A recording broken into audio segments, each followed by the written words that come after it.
Welcome to Pristine, an eco-logistics video conferencing platform for promoting sustainable development. I am your host, Dr. Paul Abolo. Thank you, and again, welcome to this platform. Today, we are dealing with what we call the economics of COVID-19. We are zeroing in on a topic known as leveraging the COVID-19 disruptions for economic growth in Africa. That sounds interesting. How will you leverage disruptions for economic growth? That's what we are going to look at today. But let me share something with you. Beyond the health hazards and the human consequences of COVID-19, there are economic uncertainties, which is a great word that is trending now, uncertainties. And there are disruptions to our daily lives, disruptions to our work, disruptions to education, and disruptions to businesses, trade, transactions, and governance. There are key areas of disruptions I would like us to look at today and see how we can reframe those disruptions to opportunities for economic development in Africa. The principal thing that comes to mind first is the supply chain disruption, which is due to economic activities from intermediate goods producers to finished goods. There's a disruption there. There's also a huge disruption in the agricultural supply chain in Africa due to a drop in demand on goods, reducing demands to only essentials and health supplies only. So that means that every other thing has taken the back bench. What we are focusing now is just the essentials, which is the food and which is the health supplies. And number three is the reduced trade with commodity exporters. Exporters are able to export their commodities, and the supply chain producers as well are affected, which in turn reduces the import. We are going to look at a few indicators here, and the indicators come in several dimensions. One of the indicators we are looking at here is that the advanced economies as a group could experience an economic contraction of about 7.5% in 2020. Could be worse than that, but this is a projection. The US economy is projected to decline by 5.9%, and the rate of economic growth is expected to decline by 7.5% as well. Most developing and emerging economies are projected to decline in the rate of economic growth by 2%. And of course, there are failing global trade and commodity prices.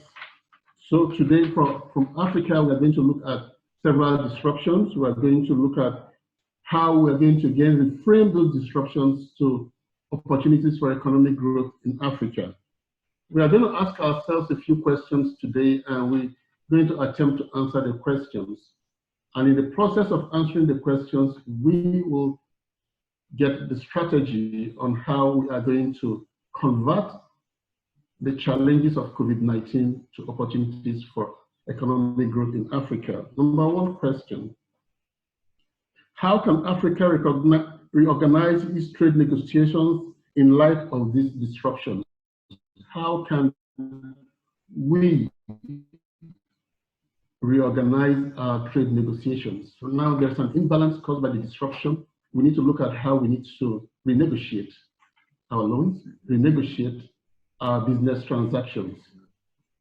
How can Africa refocus its export market towards finished and processed products?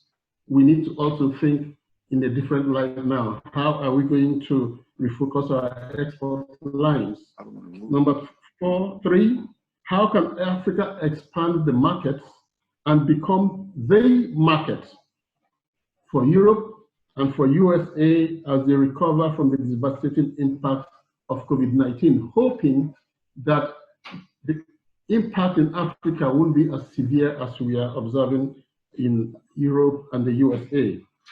And number 4, how can Africa reposition its huge human resource to support the global economic recovery?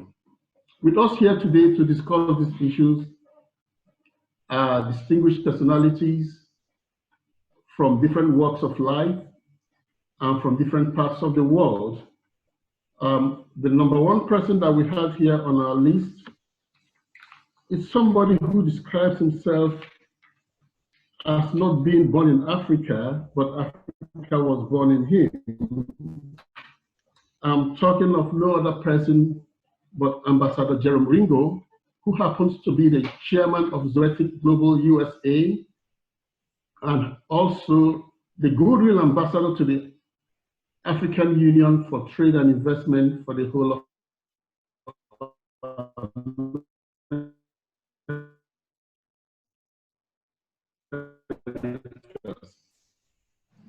Ambassador Ringo. We also have Princess Gloria Akobundu, who is the CEO of NEPAD for Nigeria. She's going to come online shortly. She's also going to share her dimensions on how we're going to reframe these challenges to opportunities. On the sideline, we have a couple of people. We have a very young lady who is actively involved in innovation and technology. Her name is Chisom Ihebuzo, Chisom. Chisom is also going to throw light on her dimensions. We have Maurice Atoke, who used to work with PwC, but is now the CEO of the Healthcare Institution for Africa. She's also going to throw a light on her dimension. So now, if Ambassador Ringo can hear us, Ambassador Ringo, can you throw light on your dimension on this topic? Thank you very much. Thank you, Dr. Bolo, and I hope that you can hear me. Yes, I can. Very good. It's wonderful to be here today, and I'm joining you from the United States. I live here in Louisiana, and we are facing the challenges, as you are facing the challenges of COVID-19 with a serious issues in the global economy as well. And as we look to resolve or deal with these problems, problems that are also compounded in places like Africa, in places like Nigeria, with its 23.1% unemployment rate. Over half of the population of Nigeria lives under the poverty level, and a growing population. And as you well know, as we shared recently, Dr. Bolo, on our visit to Madrid, Spain, to the COP25 conference, there are still very serious challenges with respect to climate change, especially in developing countries like Africa. Now we add to that equation COVID-19. How do we address the issue and its impact on the global economy, but in particular, the economies of developing countries like that of Nigeria? As you well know, I've made nearly 80 trips to Africa. Across the continent, I recognize the adverse impacts of poverty and the challenges that are facing, the disproportionate impact of climate change, the need for electricity, the need for better health care. And this is not limited to Africa. We face similar situations and disparities in America, as well as throughout the world. But with the COVID-19 impacting every corner of the earth and impacting the economic growth of every corner of the earth, how do we address these issues? And I believe that I am bringing forward through my company, Zoetic, Z-O-E-T-I-C, which means pertaining to life, that I believe will be economically feasible to the continent, environmentally friendly with respect to CO2 reduction to the atmosphere, but can stimulate the lives of people in Africa, and as well free up money that the government can then redirect toward addressing COVID-19. So what we see as a horrible situation can surely be turned around by reducing the impact on the lives of people and their health, but at the same time, we can stimulate economies. So I look forward in this discussion to talking in more detail about how we do this and how and what the role that Nigeria, which is a 200 million people population, and at the current rate of growth, Nigeria by 2050 will be the third largest populated continent or country in the world. How do we deal with those challenges of a growing population with the stresses that I have forementioned? So I look forward to address these issues and join with you as we look at viable solutions. Thank you very much, Ambassador Ringo. The CEO of NEPAD is still having some technical challenges. Ambassador Ringo, you can continue for the next 5-7 minutes while she gets back online. Give us some advice on how we can reframe these challenges to opportunities for us in Africa. Yes. Well, Dr. Bolo, as you well know, for many years that I have known you, we have been advocates for the environment. We have been advocates to improve the quality of life of people all over the world. You and I have attended many conferences together, has shared many podiums together. And I believe that the advocacy must continue. But what I believe is we must turn advocacy into action. And this is the effort that Zoetic is making right now by developing technologies that we believe can be utilized right now that can not only help clean up the environment, but as I mentioned, stimulate the economy. Zoetic now has embraced a technology that we feel is a great fit, both for the industrialized world and the developing world. That is efficiency. We have developed, as a result of the Montreal Protocol in 2012, as you remember, it was mandated that by 2020, that refrigerants like Freon, R22, should be banned because it was a horrible thing for the environment. We have engaged a technology that will satisfy the Montreal requirements. But our technology goes a step further. Our technology is a refrigerant that when you take out the old refrigerant, which is now banned, and put our refrigerant in, which can be used in air conditioning, which can be used in cold storage freezers, we will reduce your energy costs by up to 40%. It's because of the chemical makeup of our refrigerant. Our refrigerant is the only one of its type in the world today. We simply take the old refrigerant out, which is required by law, and we replace it with the Zoetic refrigerant, and that refrigerant will meet environmental standards, cool your home, your office, your business, your hospital, your government building, and still reduce your energy costs. Now, what we believe is that the energy cost savings is so substantial that that money can then be redirected into the economy. And at a time like we're facing today, that money can be redirected in dealing with the impacts of COVID-19. I think it's very timely. It would eliminate the need for governments to go into their budgets. It would eliminate parliaments from having to go and lobby and come up with enough votes to pull money to be utilized to deal with COVID-19. It would eliminate having to close other valuable programs, take money out of valuable places to deal with COVID-19. We're actually creating money. We're creating opportunity with minimal investments by the government. But because we have this technology available, and our intent is to bring it into Africa, we are not interested in going into Africa and taking out of Africa. We're more interested in bringing into Africa and empowering Africa. So therefore, we now have a manufacturing facility on the West Coast in Oregon.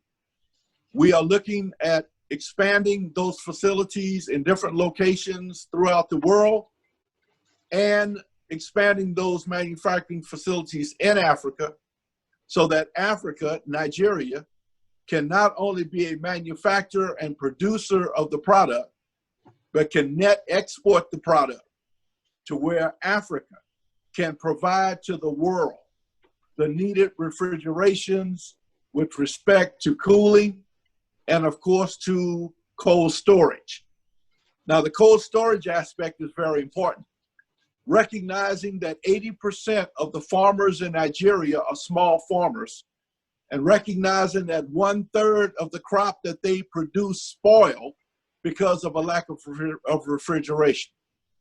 By bringing in our technology at a reduced cost, we can create more opportunities, we can create more refrigeration, we can save more agricultural products, thus stimulating the lives of the farmers, which stimulates the lives of the country and stimulates the economy.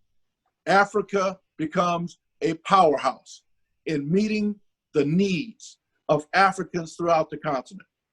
We recognize that 50% of Africans do not have access to electricity. 100 million people in Nigeria do not have access to electricity. It is an opportunity that we make available funds through cost savings that can help you expand your grids and provide more electricity to areas that have been denied in the past. This is a now opportunity.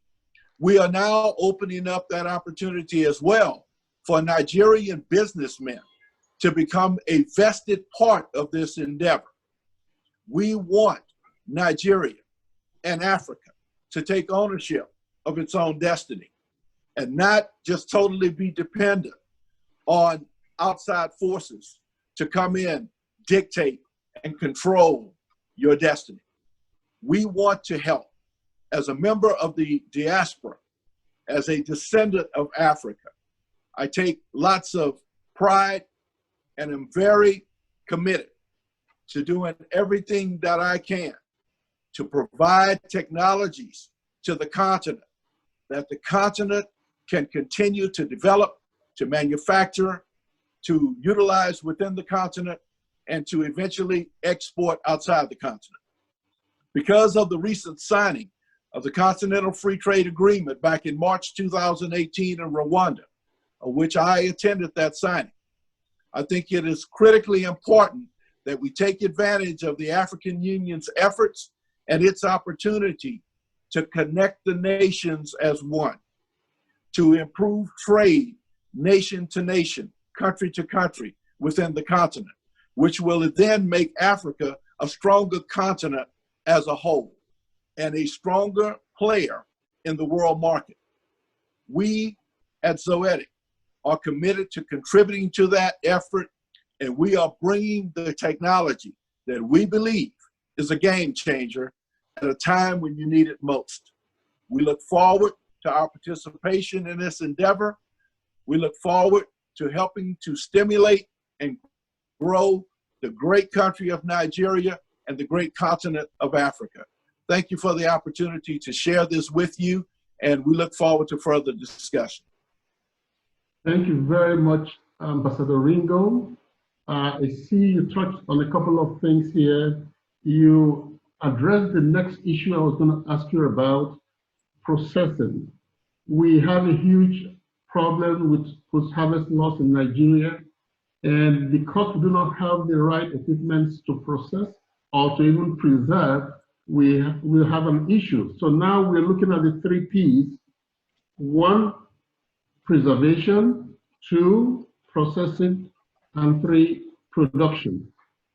Hooking this up with innovation and technology, we would like Chisom to give us the angle to innovation and technology. We understand that as a result of COVID-19, the Federal Ministry of Science and Technology sprang into action and started developing some local technologies to address the challenges of COVID-19.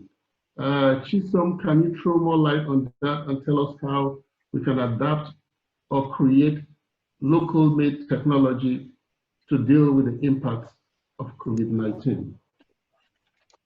Yes. I think in the past, Africa has adopted many technologies that were created in other countries or in other places. It's very, very clear over the years in my trips to Africa that there are many fine and very capable education institutions that very much can contribute to what we are attempting to do.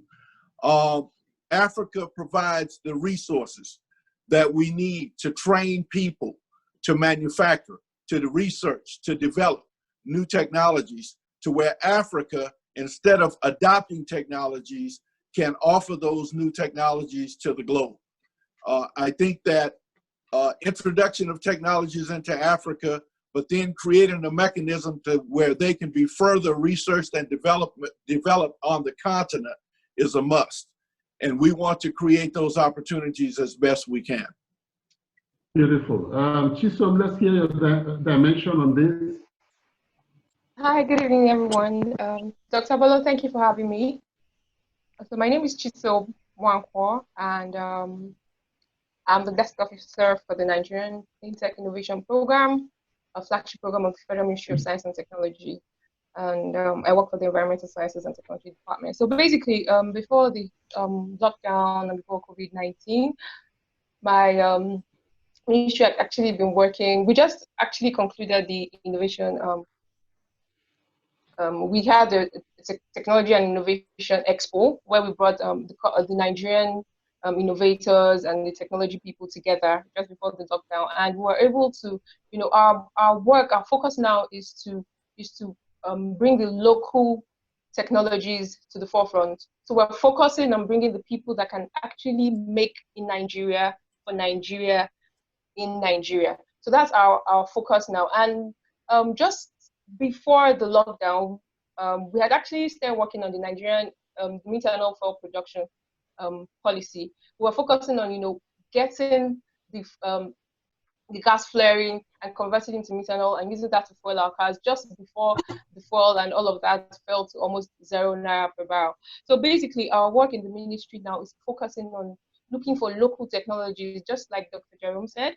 It's very important that we look at our local technologies and see how we can make that, bring that up into global standards. So basically, it also boils down to the young people that we have, because these are the people, this is the powerhouse of Africa.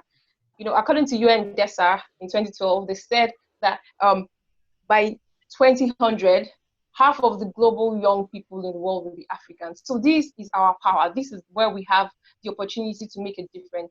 We need young people to come out and ask the right questions. So why am I importing Ankara from China? Why can't I make it? What is the local fabric? What is the local material in Nigeria that we can actually use to make this Ankara? Why are we importing buttons? Why are we importing almost everything? What are the materials that are in the country, are in Africa, that we can use, to produce our own things, our own products? And the thing is, what we're trying to push is we need to buy more from our local producers. So we're importing everything, and it's like the Africans, we as Africans, Nigerians, we like things that are imported. But I think after COVID-19 going forward, we should make a deliberate effort to buy Nigerian-made products, buy made in African products, promote ours. We need to change the narrative about Africa. about Nigeria. We need to forget about what happened in the past. We're projecting the futures. We need our leaders, what we're trying to get them to do is talk about what is going to happen in 2030, what is going to happen in 2035. We don't want to hear it is good to learn from history, but we need to know where we're going. And I think it boils down on us as young Africans to begin to ask the right question. And then also, I also think that you notice that there's a lot of entrepreneurial spirit in the young Africans, and I think that's a step in the right direction. But we now need to think about the technologies to bring these innovations to life. I'm not talking about going to China to develop the technology. I'm talking about looking inward within the resources that we have. So my ministry actually is working on the Nigerian Clean Tech Innovation Project. Now, this project is targeted at looking at local SMEs that are bringing in innovation and technology within their workspace. It was actually supposed to start up just slightly before the lockdown, but I think everything works for the good of everyone. So right now, what we're looking at is we're going to bring in, there's going to be like a competition and all of that, and you're going to have to, apply, and you tell us what you're going to do we're looking at energy, clean energy, most especially. We're looking at electricity. We're looking at reducing, improving transportation. Do you have a technology in fintech? Do you have a technology in health tech? Those are the areas we're looking at. Do you have a technology that can improve our agricultural system? Just like Dr. Jerome said, he's bringing in his technology to help us with our refrigeration, which is an amazing, excellent technology. So as young people, those are the kind of technologies we need to look at. And the Federal Ministry of Science and Technology has already started in the right direction by bringing all of these projects together. We also, like I talked about, we have the methanol project, where we're trying to see if we can blend methanol with our petroleum to reduce the cost, to reduce the effect of climate change, to reduce the burning and all of that. So those are a few of the things that I know that my ministry is looking at. But aside what the ministry is looking at, I'm also passionate. We're also passionate about getting homegrown technology to the limelight. And then, of course, our work is to bring in the policies, bring in the projects. So we already have the National Science and Technology Innovation Roadmap 2030, which is a document that actually sees beyond today and goes into 2030 to talk about the technology innovations, how we're going to have to harness that as a country in Nigeria and as Africa as a whole.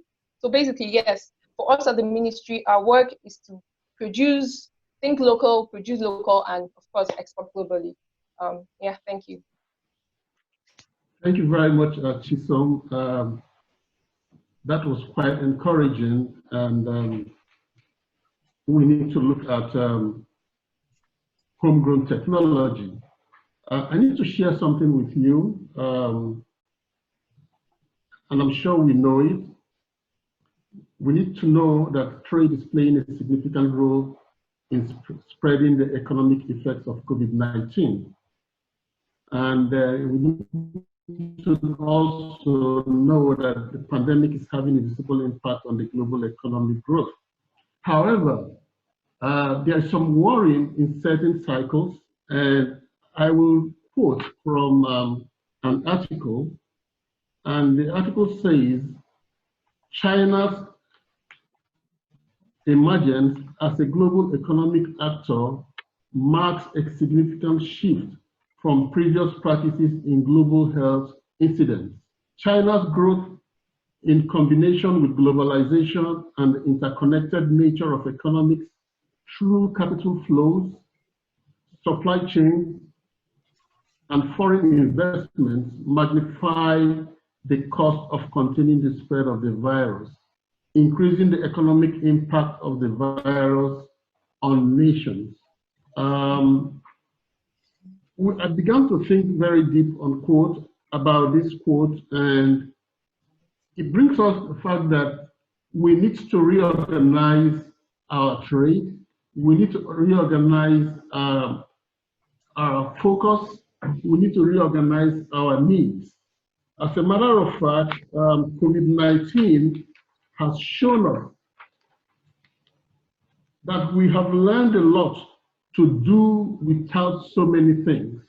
COVID-19 has shown us that we can actually do without so many things we thought we could not do. So now it is for us to learn to know that we can do a lot of things that we thought we could not do.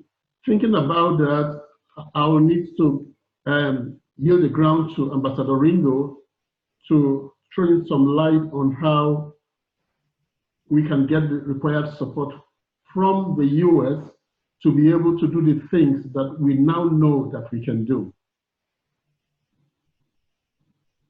Ambassador Ringo? We can't hear Many you. of the disparities that existed before COVID-19 have now been exposed, recognizing that the poor people of the world are suffering disproportionately even to COVID-19. The vast majority in the United States of the people contracting the disease are poor people and minorities in the United States. I am sure that those disparities are as great an impact in developing countries like Nigeria, like Africa, Asia, India. And so now that the cover has been pulled off of the problem, we need to give equal attention to those people that are impacted the most. But you bring up a very interesting point about Africa. This is a opportunity for Africa to sort of start over. Now, it doesn't mean go all the way back and start over everything that it's ever done economically, socially, what have you. But it's an opportunity to reboot or to retool its economic system, its manufacturing system, and become a more self-sustained society, as opposed to one that is so dependent on outside resources. Africa has all of the resources that it needs to go forward. I think that with help from the outside, with some of the new innovative ideas and technologies that can be advanced on the continent of Africa, which Africa is very, very capable of doing, I think it can be a jump start for the continent to move forward as a leader in the world in manufacturing and development, especially with products like of which I have presented earlier.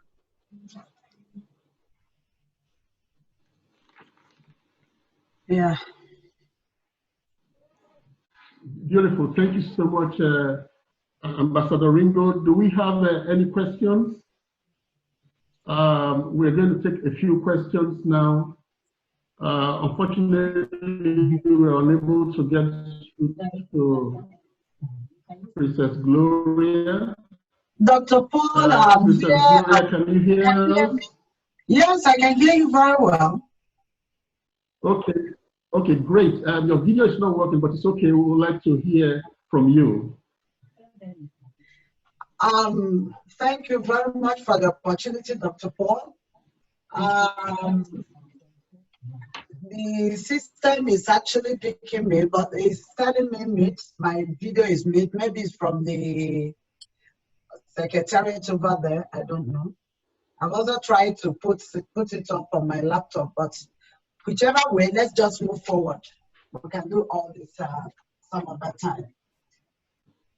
Thank you very much, Dr. Paul, for bringing me to this wonderful conference.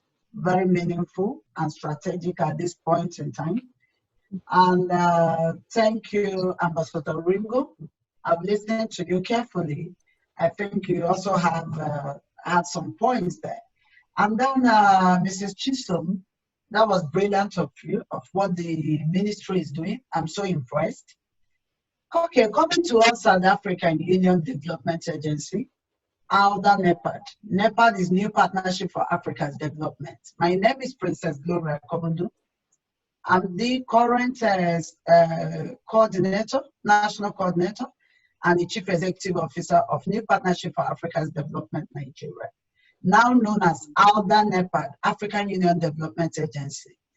What's the meaning of this? The African Union at its headquarters decided to transform NEPAD from what it was to development agency, because African Union does not develop. There's no implementing arm of the decisions of heads of states and government, as well as the global decision that can bring to bear or bring development, economic development, interact very well with the other parts of the world, bring development to the doors of Africa. So looking at it, they put up this organization to now implement the visions, like the ideas we're all discussing here, to narrow it down to the doorstep of each member state, each country, and ensure the implementation of policies, right policies, and that leads to all the development as it is. So having listened to you very well, and coming from this kind of this part of the world, Nigeria and Africa at large, we collaborate with 54 countries, or now 55, that makes up the continent of the African Union. That's the member states. You talk about Central Africa, Western Africa, and the rest of it. So the idea and the topic is apt. Why did I say it's apt? Discussing a way forward after COVID-19 is what every world, every part of the world is talking about at the present time. You talk about how, you now ask how Africa can recognize its trade negotiation in light of this disruption. Actually, has there been disruption? Yes. Has there been, the world, has it been paused? Yes. Both economically, development, human capacity. Look at, we can't even meet again. We have to go on Skype and all that. Yes, there's a huge setback. Now, we're talking, this is the challenges, the major challenge. And you now say, how Africa can refocus its export market towards finished and processed products? First question there is Africa actually producing? Is Africa actually industrializing? Is Africa actually focusing on food? Is Africa talking about food diversification of our economy? Is Africa talking about harnessing the potentials around them? You talk of mineral resources, you talk about the green nature, the fertile ground, the climate. What are we actually doing? You don't talk about how Africa can expand its market and become the market for Europe and US, and they recover from the devastating impact of COVID-19. How wish this had happened before now, because Africa would have been the export market. As all the parts of the world are crying over losses at this particular time, Africa would have been gaining, like what China is just trying to do. So these are all challenges. How Africa can reposition its huge human resource to support the global economic recovery. Is that true? Yes. So you can see, Dr. Paul, thank you for carefully choosing this topic. It's very huge. It looks like simple, but it's not. We're not talking about these 4 key points are actually the challenges of Africa. Now, you're not trying to come out of it again. What do we do to take Africa from its darkness to a bright future, which we already have, but refuse to recognize it? One deficiency of not working with the right, forgive my language most times, because I do little research on these Africa challenges. Not working with right and visionary, good wishing partners for Africa. It's so disheartening, it's so heartbreaking. You talk of mineral resources, we have it.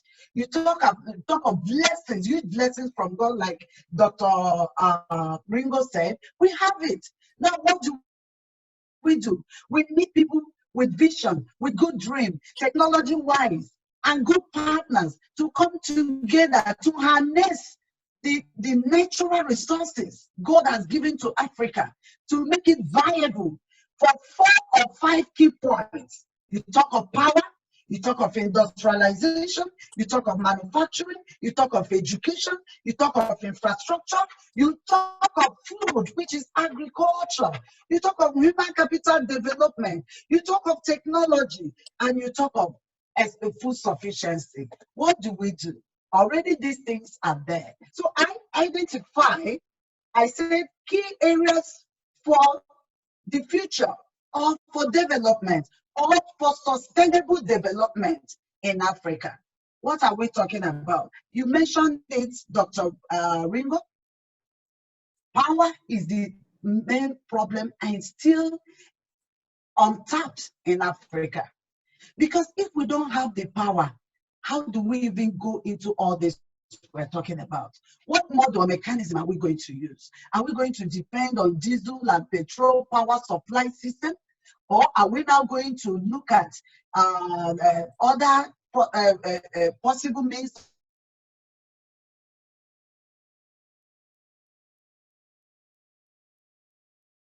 going to use? Which technology? Is it solar? Is it wind? And then, if identify the technology, is it workable? Is it applicable? Will it be accepted? If it will be accepted, is it tenable? Those are the things we need to look at. Look.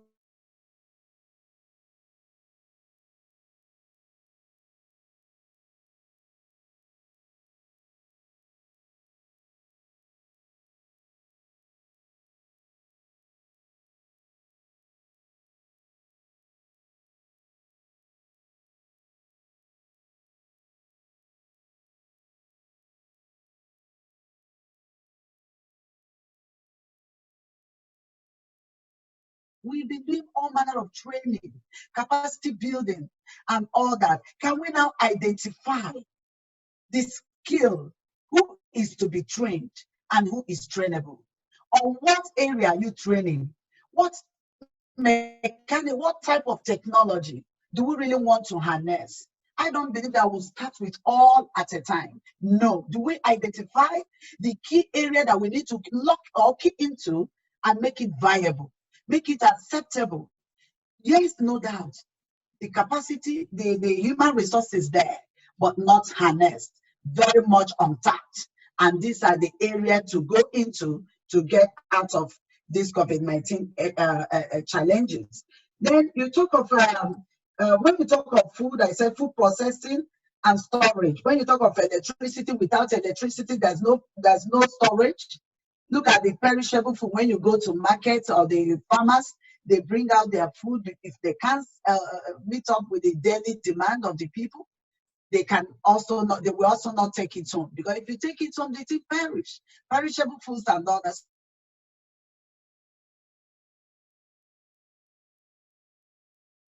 At the rural areas to support the local producers, storage is very possible.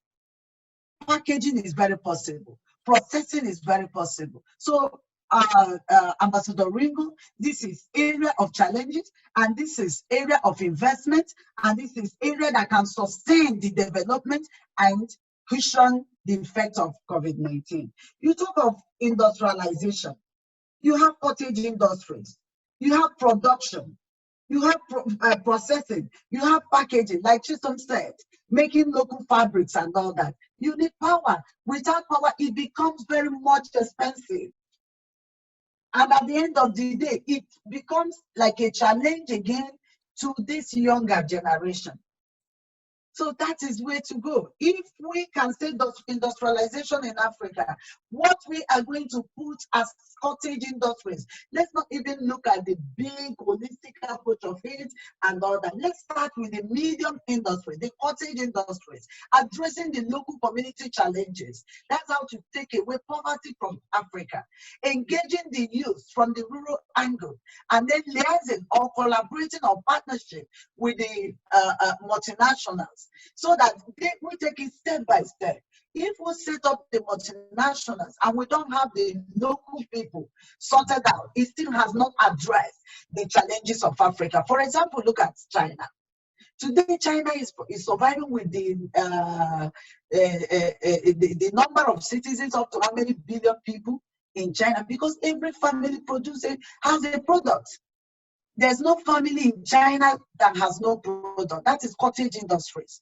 Even if they start the preambles, another company assembles, another company packages, another company, that's the value chain. and thereby increase employment, grows the economy, the GDP, and then make the place, then the environment enabling for the people. And the partnership with the government is the enabling environment which the government creates. So these are some of the things we need to look at as we discuss further. Then you talk about manufacturing, which goes to trade and all that. Manufacturing is still boils down to power for accessibility in Nigeria or in Africa per se. And when we talk about one country in Africa, applicable to all African countries, the 55 countries, on AUDA NEPAD platform, we have representatives of all the countries. We have our platform. It's the same challenges we talk every day. Yet we have a whole lot of investors coming into Africa. We have a whole lot of donors or all manner of support programs and what have you. But I still want to say that Africa has not really addressed its challenges, even in the face of this pandemic. So you talk about education, skill development, harnessing. Then I put, if that must work in the present situation, are we talking about skill centers, vocational centers? Not just taking people, training them today you train somebody in how to do sewing, tomorrow do something and all that. No. If we must be realistic about it, investors should come in the area of developing skill centers, harnessing the talents of the youth, of the men and women of the continent, redefining it in the face of global economy and global challenges, and be able to extract it and reposition them for development and economic growth.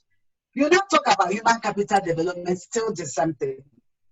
Job creation and all that. Because if you're not trained, that does not happen. Even if you bring the industries there to put together without pre-information to these citizens you are going to work with, is still going to pose challenges to us. Then you now talk about agriculture. A very huge potential, very huge gap is still there. Is very much untapped. Look at Nigeria. Presently, the present administration said that diversifying the economy via agriculture. Have we tapped our agricultural sector? We have not. We've not even started. So that following what Dr. Paul said, I listened to you carefully at what the organization can do. There's still huge market, huge potential, huge opportunities in Africa, in Nigeria. But what is important is getting it right, identifying the key areas and the method, the mechanism, the model we are going to use to put this, to bring in the government enabling support and be able to take to bring it up to function, so to speak. So AUDA NEPAD coordinates the activities of the government, provide policy advice, policy information and advisory support to the government to be able to align the vision of the government to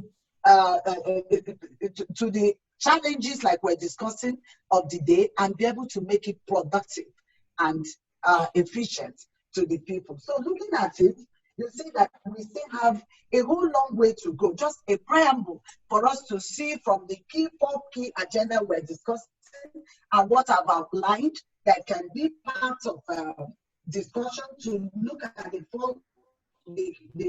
4 points and the challenges of Africa, even in the face of pandemic.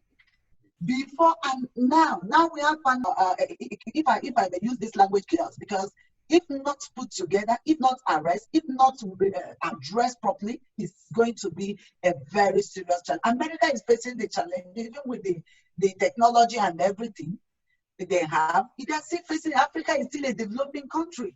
So whether what happened before or what is happening now, what is important is, have we identified the key challenges of Africa? 1, 2, have we designed a mechanism, an approach to it? what is our mechanism, what is our value chain to pick it up from one to the end of it and harmonize it very well and turn it around like the topic of the conference is talking about, turn it around for effectiveness, for productivity, for economic growth. There's still a lot and a lot. It's just getting the right thinking partners that can really harmonize and harness what we're talking about, the opportunities, and make it productive, as well as sustaining it in Africa. I thank you. Thank you very, very much, Princess Gloria. I'm sorry we couldn't see you. That is one of the challenges to development in Africa. How can you talk about innovation and technology without internet connectivity? How can you talk about innovation and technology without adequate power supply? These are the basic challenges that we need to deal with. And I'm sure that is why Zoetic came in first with providing power to support Nigeria clean, renewable energy. However, we have another contributor on the line. His name is Jekwele. Jekwele is the founder of AUDA Foundation. Jekwele understands the impact of COVID-19 on the people generally, but it has a more devastating impact on people with disabilities. But I'm sure that's not what he's going to talk about today, because our focus today is on how we are going to reframe the challenges to opportunities. Jekwele, please introduce yourself, and you have 3 minutes to make your submission. Good afternoon, ladies and gentlemen. I'm so sorry. I'm running from one meeting to the other, and I'm not afraid of COVID-19, so I'm fine. With that said, I want to commend the organizers of this conference. Dr. Paul has been a good friend and a supporter of the most vulnerable groups. I want to say that this is very apt, talking about the influence of technology. You will agree with me that persons with disability cannot function without technology. There are a lot more things that technology can do with me today that if I don't have it, I will be lost. Take, for instance, I am visually impaired, and so I've seen the influence of technology in what I do. But let me talk about the general impact of what is going on, especially in the life of persons with disability. I think we're the worst hit, we're the worst impacted. My concern in most advocacies that I have done was to tell the government that if a person with disability contracts this disease, he will give it to a person with without disability. So there's no safe ground for anybody and everybody. What can we do? We've articulated 3-pronged strategy. Number 1 is to advocate and disseminate information that will help the community of persons with disability. They need to know what is going on. They need to know how to stay safe. They need to know how to use the technology that we are using. There's a meeting I just came back from. If everybody were to be technology driven, there would be no need for us to have those meetings. We would have been having visual reality meetings, you know. So the community is poor both in knowledge and in material resources. And the earlier government begins to practice inclusiveness and not exclusiveness, which they are known for, we will make progress. The second is government intervention. How can government use their necessary platform to create social services that will impact the lives and times of persons with disability? You know, And it's also important for us to be influencers of policies, influencers of policy makers, the legislative arm, the judiciary. You know, there's a saying in Nigeria that there are too many policies, no implementation. And my thing is, I would rather have many policies and start struggling for the implementation than no policies at all. You know, so there's a need for government policy makers and policy implementers to recognize the gaps in the lives of persons with disability and begin to carry them along. And if one person with disability contracts the disease, they will spread it as if it has become communal. It has become a thing of all persons with disability. Take, for instance, the beggars in the streets. Now they are no longer there. Nobody will even want to give them a thing because you are afraid they may be contagious. You know. So how do we ensure that whatever we are doing, even this conference, how can this conference impact the lives of persons with disability for the better? How can we introduce them to the technology we are talking about? There are devices today on my phone. I'm able to focus on a product and be able to read it. You know, by the way, you know, persons with albinism, glasses don't help us. There's been no glasses, there's been no reading glasses that can help a person with albinism because our situation is natural, and because we didn't have enough melanin that we don't have on our skin, in our eyes, we are not able to see properly. My friend Paul will tell you how he has been of a tremendous help, because many people, even Paul, I've seen Paul in an occasion, I didn't recognize him. And if he didn't stop to say, Jake, this is Paul, I wouldn't have. I've been in a situation where in an event, I didn't recognize my wife because of our short-sightedness. So how can technology help us to become inclusive, to find our space in the inclusive society that we belong to?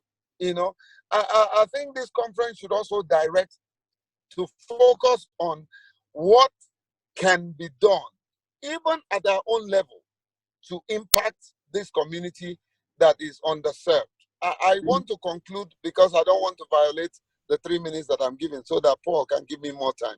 I want to conclude by saying that all of us, the day we were born, we cried. Everybody around us rejoiced. If we live our life so well, when we die, we will rejoice, and everybody around us will cry. That's a life of contribution. We can start with what we're doing right now by reaching out to one less privileged individual. And then eventually that person, if we empower that person will be able to reach all. We picked up a young woman with albinism in 2009, sent her to Scotland. She came back with a master's degree. Today, Oluchi is working in British Council, and Oluchi is training 3 other persons with albinism. And I think that's the way to go. If we wait until we impact everybody, we will never impact anybody. Thank you, sir. Thank you very much, my good friend, Ellen. We see what technology is doing. And we're talking about the COVID-19 lifestyle. Even the beggars, their lifestyle have been disrupted. So the question is, how are we going to leverage this disruption for a better life? How are we going to leverage these disruptions to put the right policies and structures in place? We have 3 more minutes to Maurice. Maurice is here. Atoke, you're going to speak to us for about 2 or 3 minutes. We'll take questions and answers, and then we'll have a closing statement from Ambassador Ringo, Chisom, and Princess Gloria Akobundu. Maurice, you have the floor.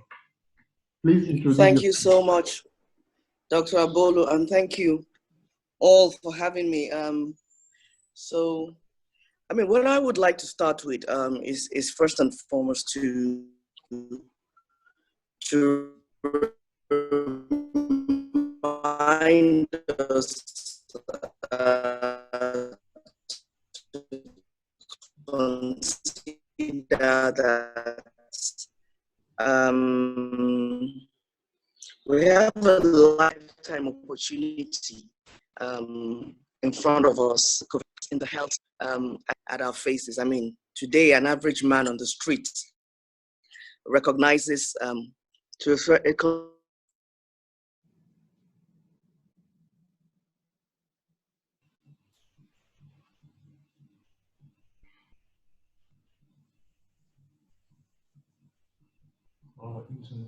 internet. Yeah.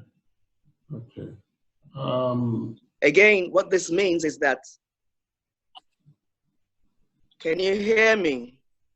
Yes, we are not hearing you too well, but let's try. Let's see what happens in the next 1 minute.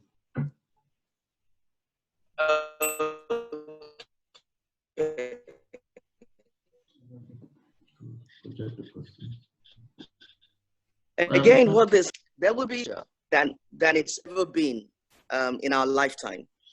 People will ask because they want to be protected for a potential future pandemic outside of COVID, and that's the thinking that that just keeps coming up my mind. That what exactly African leaders and Nigerian leaders thinking about right now.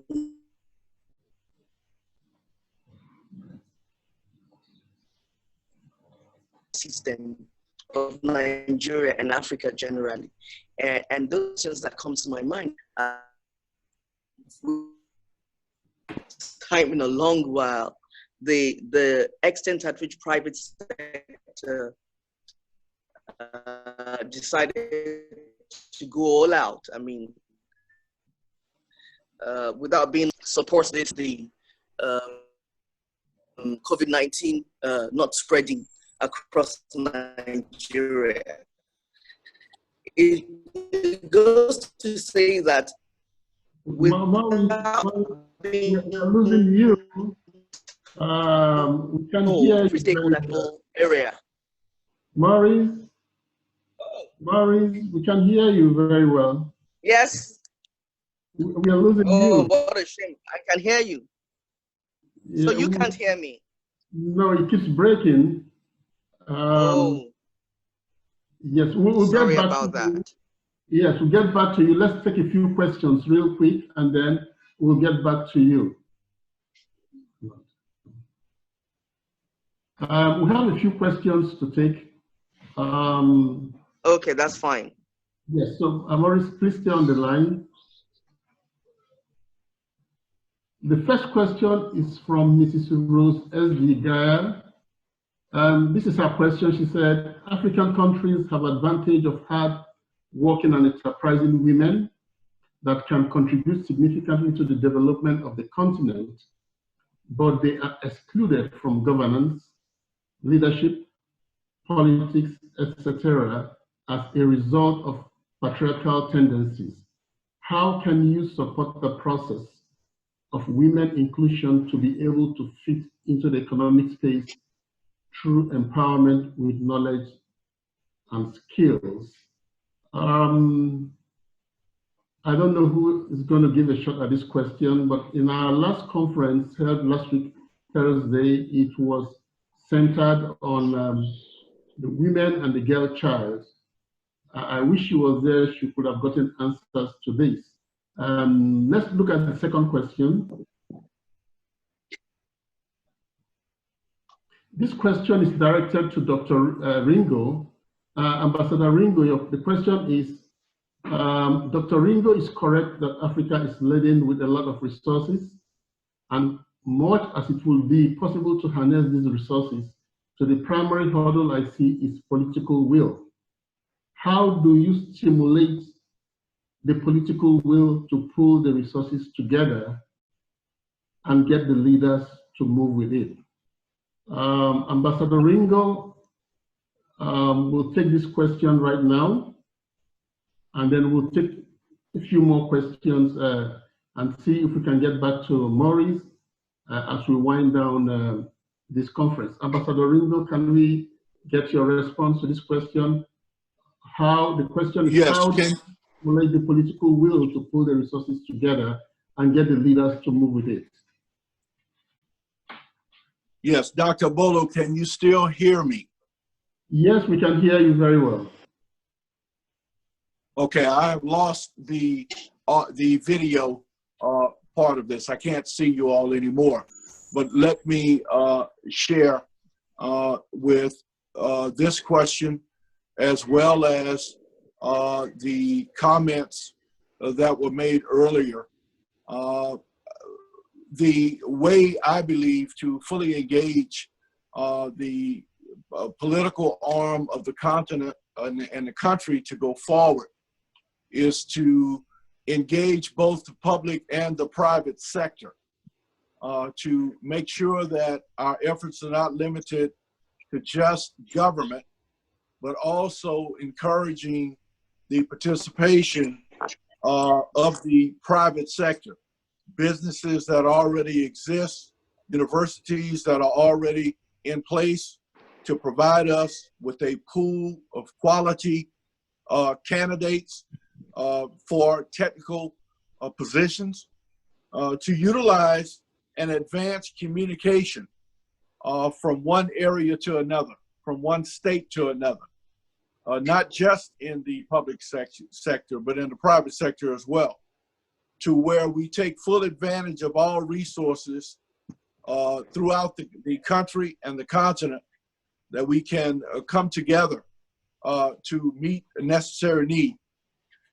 One thing I believe that is much needed and is where Zoetic is focused is that we have now problems and we need now solutions. Surely we can look back on what has been done wrong. There's no country in the world that has not done some things wrong and have done some things right. But I think more importantly is we need to focus on the status quo. Where are we now? What can we do now? What solutions can we take advantage of now? Corona leveled the playing field. COVID-19 is not limited to poor people or just rich people, or no matter where you sit on the economic ladder, all people are affected. And as the gentleman spoke about those that have physical challenges and mental challenges, they too should reap benefits of economic development as well as the rich and surely the poor. The solutions that we bring to the table from Zoetic can be implemented now because we are implementing them now in the United States. We have done and are doing projects with companies like Hilton Hotels, with companies like W Hotels, with data centers for airlines. We are doing projects right now to cool places like Harry Potter Village at Disney World, Universal Studios. We are cooling precinct stations of the New York City Police Department and lowering their energy costs, therefore creating funds that before did not exist that can be redirected and put into places that are needed most. These are now solutions for now problems. Now we must take advantage of the resources that exist, the people, the public sector, the private sector, and collectively we begin to solve the problem. And I believe that we are at the forefront at Zoetic to come to Africa as we have expanded throughout the world and bring forth a now solution for a now problem. Thank you very much. And I believe that's our first approach. Thank you very much. We'll quickly take 2 more questions and then we'll round up. Let's get the next question. The next question is from Mrs. Rose Ezigaya. She says, in respect to looking inwards, So many Nigerian government agencies have researched and developed machinery that can be used for processing, manufacturing, etc., but cannot produce in large quantity for uptake by MSMEs because of poor funding. How can these agencies be supported? I think Princess Gloria should be able to answer this question. She's offline. Okay, how can these agencies be supported with funding? Who can take a shot at that question? Okay, Dr. Melo, can you hear me? Yes, I can hear you. Okay, so yes, the major challenge for most of Nigerian projects, programs, agencies are in our funding mechanism, the way our budget is being implemented. Because what you see is the agency comes up with a project and probably assuming it's 100 million for the project, and it gets to the Senate and it's approved and all of that. But when the budget is actually released, probably 10 million will be released. So I don't know how a 10 million to 100 million would work. So that is the major issue that we as government agencies and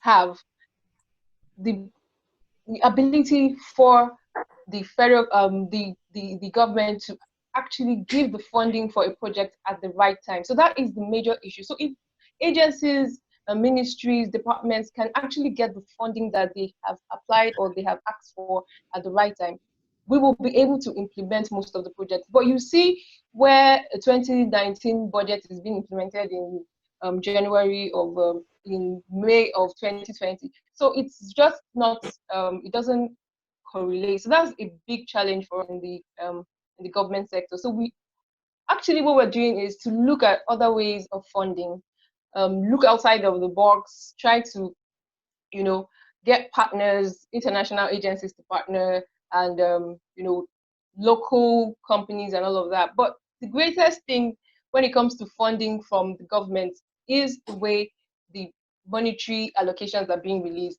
If we have monies being released at the right time for each project, then I think most of the funding issues can be addressed. So basically, what can be done is to get the releasing partners, the Ministry of Finance, the House of Senate, make sure that they release the budget in time and to the full amount. So you don't want to give science and technology 2 million to do a project of 100 million.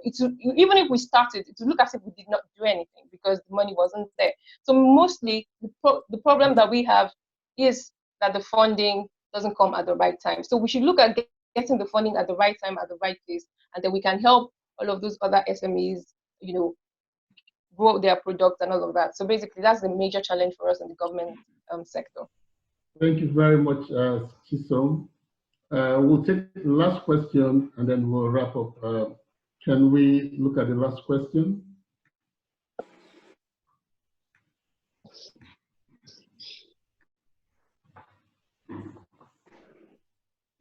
The last question is from Eugene Itwa. Dr. Itwa was supposed to make a contribution. I didn't know he was online. The last question is from Dr. Eugene Itwa. And his question is, what are the implications of COVID-19 crisis for environmental and natural resource management? What green stimulus package must be designed, taking into consideration their potential impacts on shorter and longer term environmental and economic trends? Dr. Eugene Itwa is the President CEO of Natural Eco Capital. Ambassador Ringo, can you give a shot at that question? Yes. I believe, Dr. Abolo, that it is important that recognizing that there are disparities among poor people with respect to the impact of the COVID-19, and recognizing that there's going to be a need for greater attention to be given to the poorest.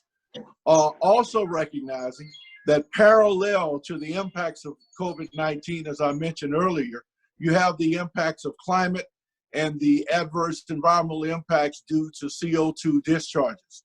I think the two actually must be addressed simultaneously, but it boils down to resources.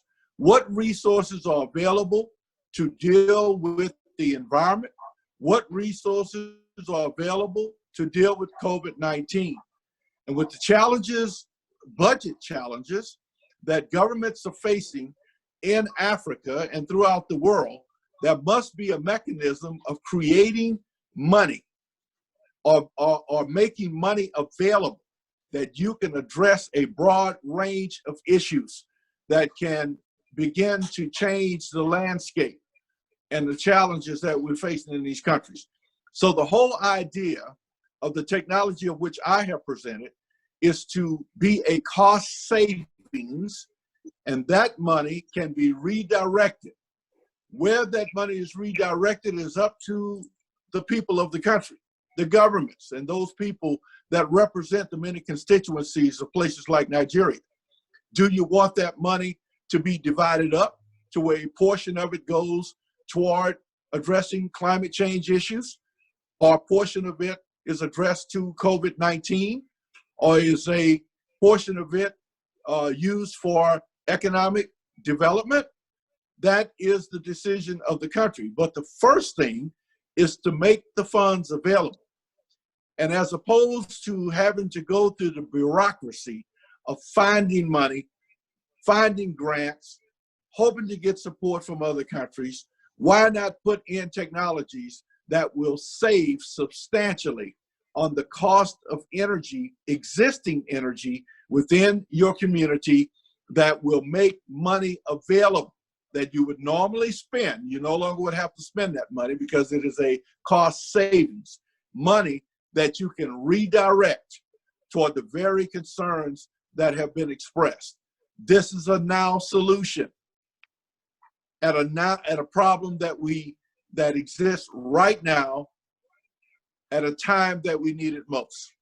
We are prepared right now to come into Africa to bring those viable solutions into countries throughout the continent, to create a cost savings that will create the monies that is so desperately needed to deal with COVID-19 and already existing issues like the environment.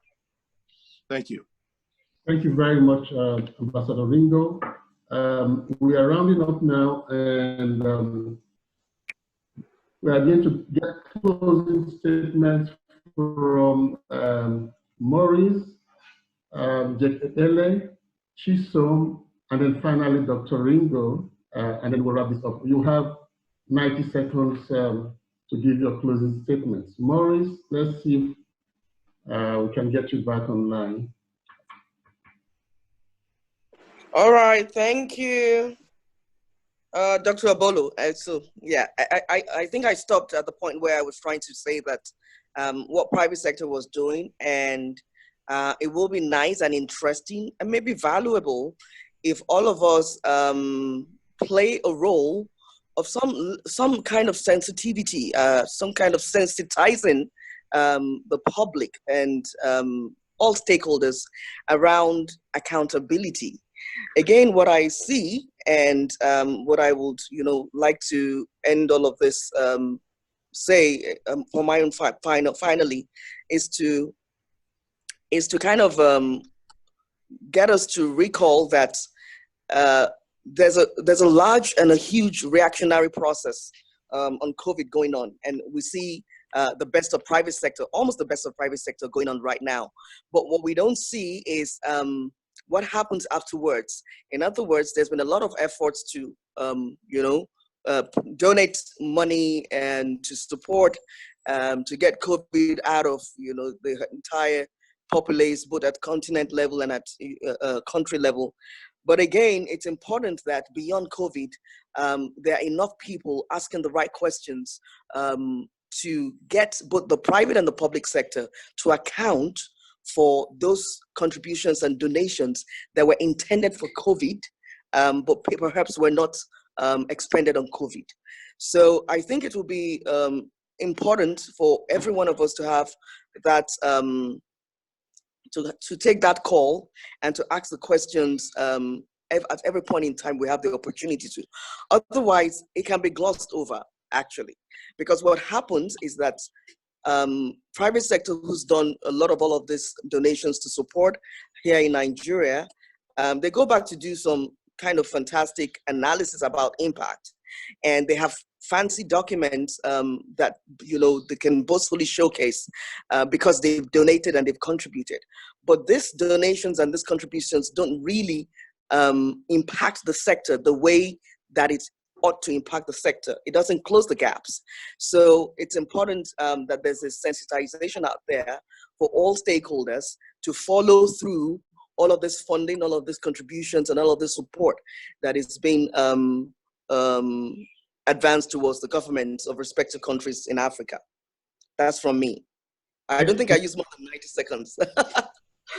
Thank you so much, Maurice. Let's have Jake. You got 90 seconds. Jake.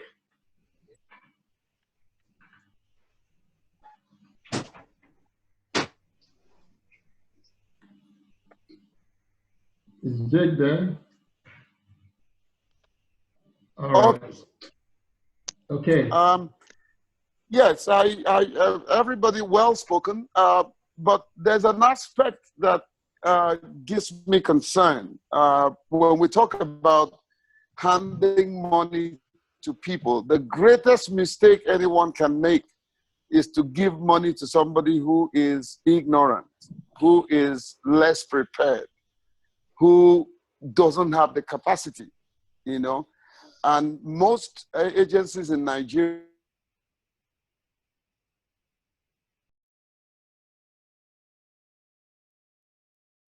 financial sense to effectively implement a project with the funds that they've been giving.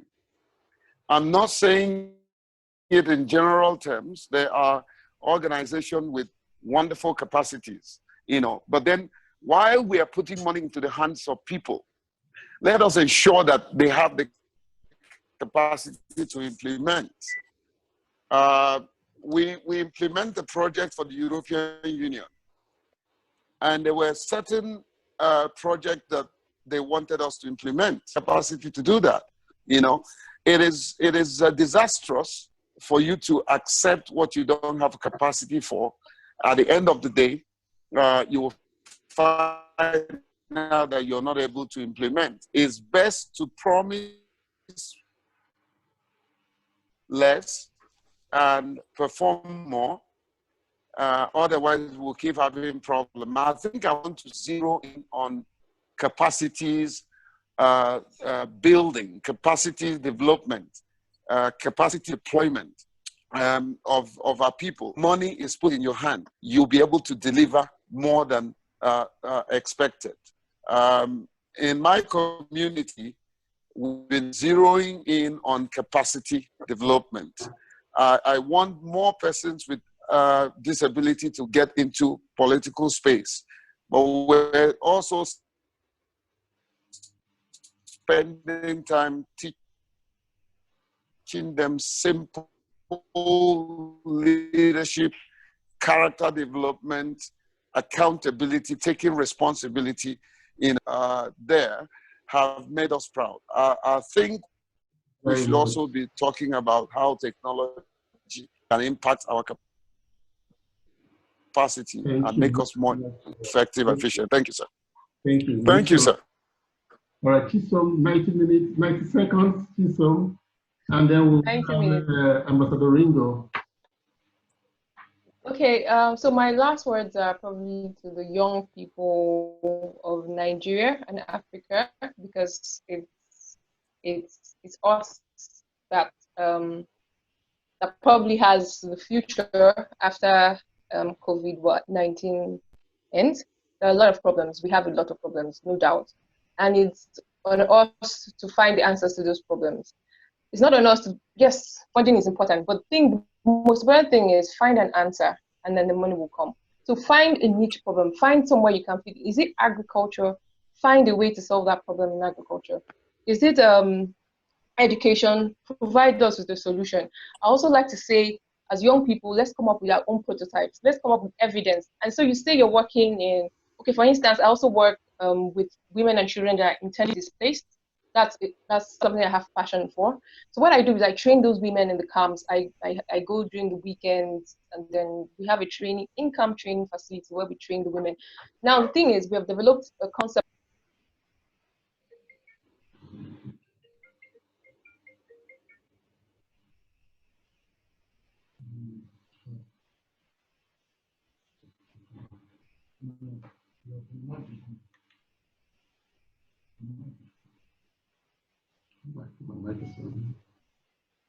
Chisom, can you hear us? I think we lost Chisom. And then try to put evidence to our work. Thank you very much. Thank you so much, Chisom. Quickly, we'll go to Ambassador Ringo. Can we have the closing statements? Yes. I want to thank the organizers of this conference, and thank you, Dr. Abolo, and all of the participants who contributed. I want to say that the COVID-19, the state of the economy, the state of the environment are all challenges. But I also look at today in this year of 2020 as a year of opportunity. A year of opportunity that not just in Nigeria, but throughout Africa, throughout the developing and industrialized world, we have an opportunity to introduce new ideas, new technologies that can handle current situations that we are facing. We will continue to face challenges. It is a part of that cycle called life. But now solutions are critical. When you look at the fact that Nigeria's growth in its population is unbelievable, and the fact that Nigeria by 2050, as I mentioned, will be the third most populated country in the world, we must come up with solutions that can be implemented not 10 years from now, not 20 years from now, but today. I'm happy to say, as I mentioned, Zoetic is prepared to participate, to be a part of, to partner with countries like Nigeria to move technologies forward that will bring now results. We look forward to those partnerships. We look forward to our participation. We look forward to helping and contributing to build a new Africa that is self-sustainable, that will stand on its own 2 feet, which is with its great resources, with this great people. I thank you again, Dr. Bolo, for this opportunity. As I said, Zoetic is standing ready to come into Nigeria. We want partners to take ownership of this endeavor so that it becomes a project that is Africa born, not just imported into Africa, but can be exported out of Africa to the benefit of Africa. And so we thank you for the opportunity, and I look forward to hearing from interested parties throughout Nigeria and to contribute in any way that we can to make for a better Africa. Thank you so much, all that participated, and thank you, Dr. Abolo. Thank you very much, Ambassador Ringo. We've come to the end of this program, and I don't know about you, but I feel highly fulfilled. We have a lot of takeaways to go from here. One of the takeaways that I see here is the importance of technology and innovation. If we need to reframe the challenges to opportunities, we must build capacity. We must also focus on the youth and the young people. Like Chisom said, after COVID-19 comes to the young people. We must also address our power challenges from a renewable perspective. And like Dr. Ringo said, we must also engage in processes that will save us money, and we can plunge the money into the other things that we were unable to do. And I really thank everybody, all the participants, all the presenters. You've done very well. We will continue with this to push our country forward. We have this platform in several areas. We addressed the women issues last week, Thursday. Tomorrow, we are going to focus on the youth, 13 to 23. The day after tomorrow, we are going to focus on the older youth, the emerging adults, to see how they can contribute to reframing the challenges to the opportunities. Then after that, we are going to look at the healthcare challenges, how we can leverage on what is happening right now to shore up our healthcare system in Nigeria. A few key information we have here. Ringo said we need to find now solutions for now problems. I like that so much. And I'm closing with the statement from Chisom, where she said, we need to find answers. So even as you exit from this platform, please think about how to find answers. Thank you very much, and God bless you.